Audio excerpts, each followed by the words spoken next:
Ladies, being a woman can be so expensive. Let's talk about 3 possibly unpopular ways to cut the cost of living alone for women. Let's get into it.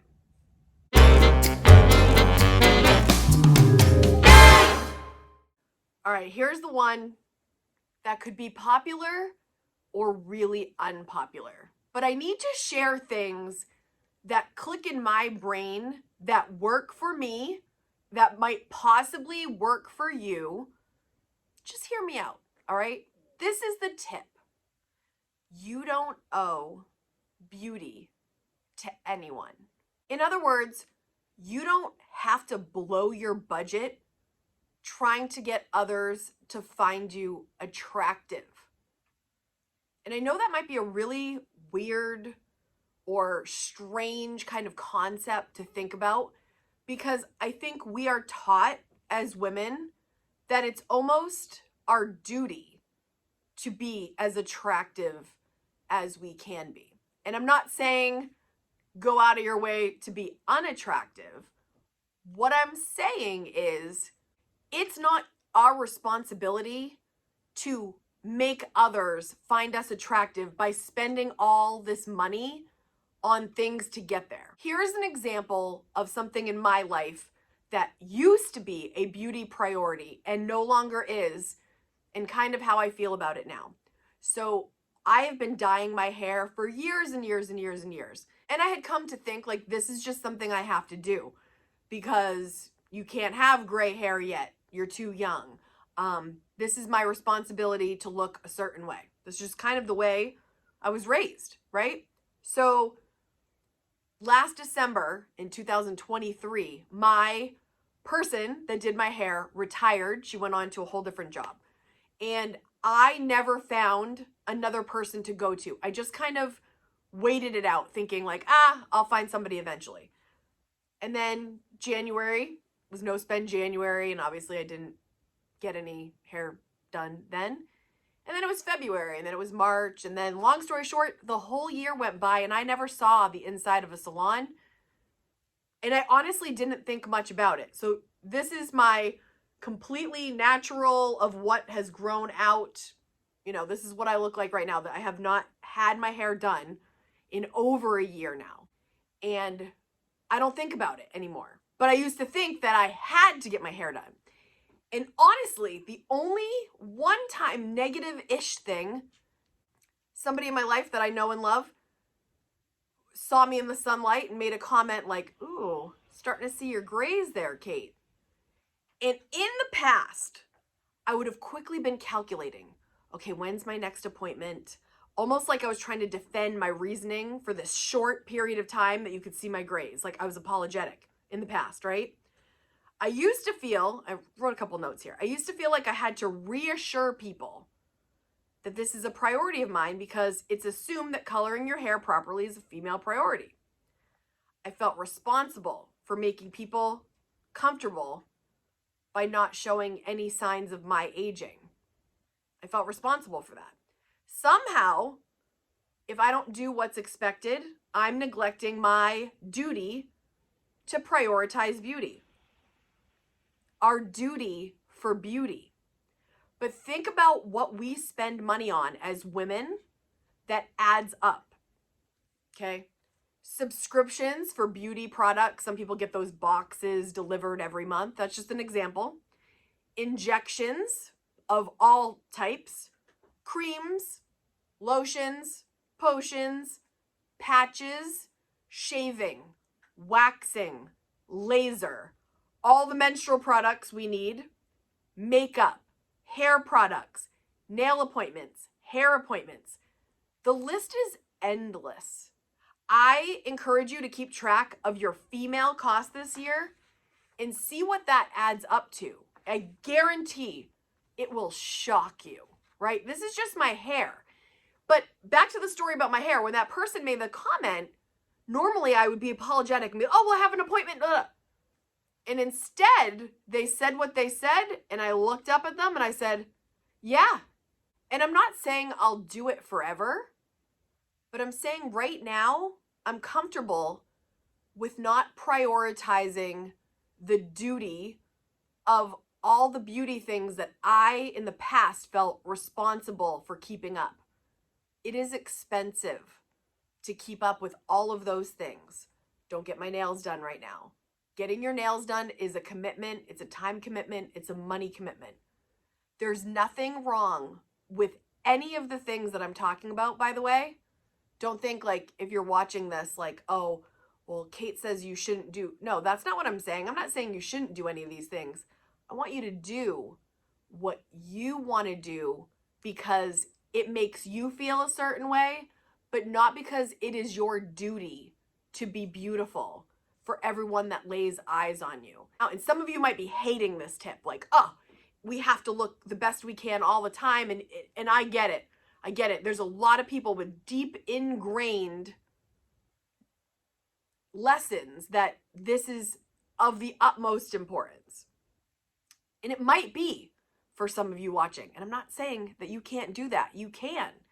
But for those of you that maybe are putting so much effort into the looks department and the products and you're going broke, girl, that's not your duty to make everybody comfortable with you not aging. Do you know what I'm saying?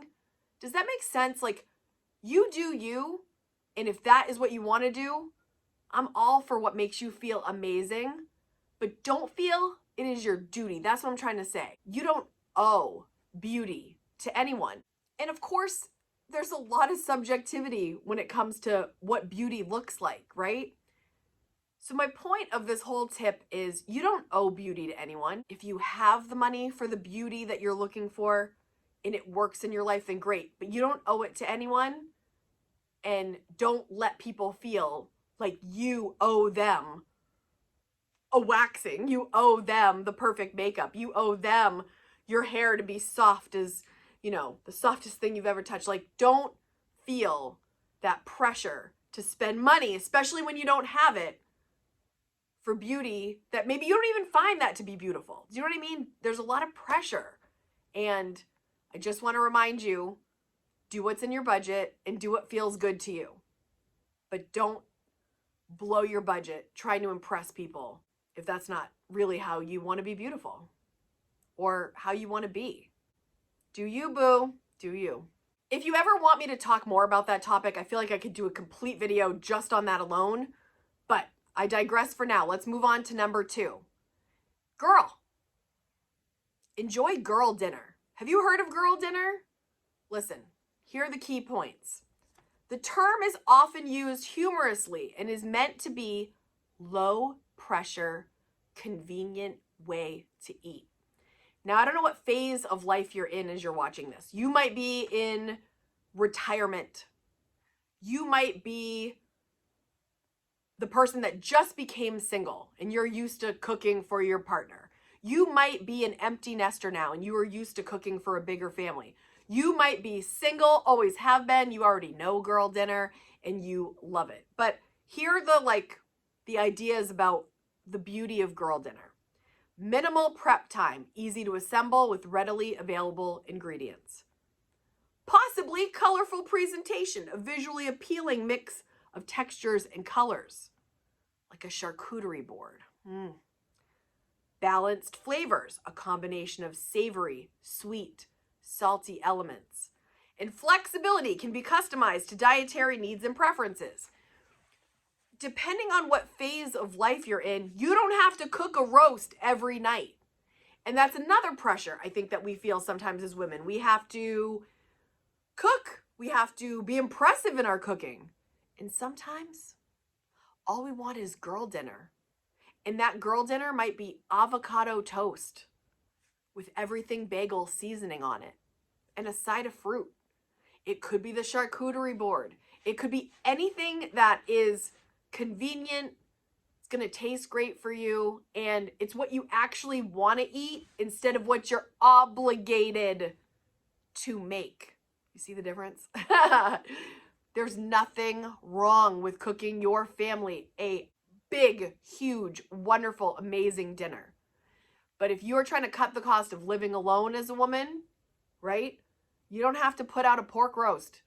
You don't have to cook a steak every time. If you want to, you can, girl, get in there. But I'm saying eat what you want when you want to, and don't feel pressure to impress people with your food when that is not your priority. Yes, you got to eat to nourish yourself, right? You got to make sure you get your nutrients in there. You don't want to have just processed food all the time, but enjoy girl dinner and don't have to put yourself out every single night trying to prove that, oh, you know, I'm making an amazing meal.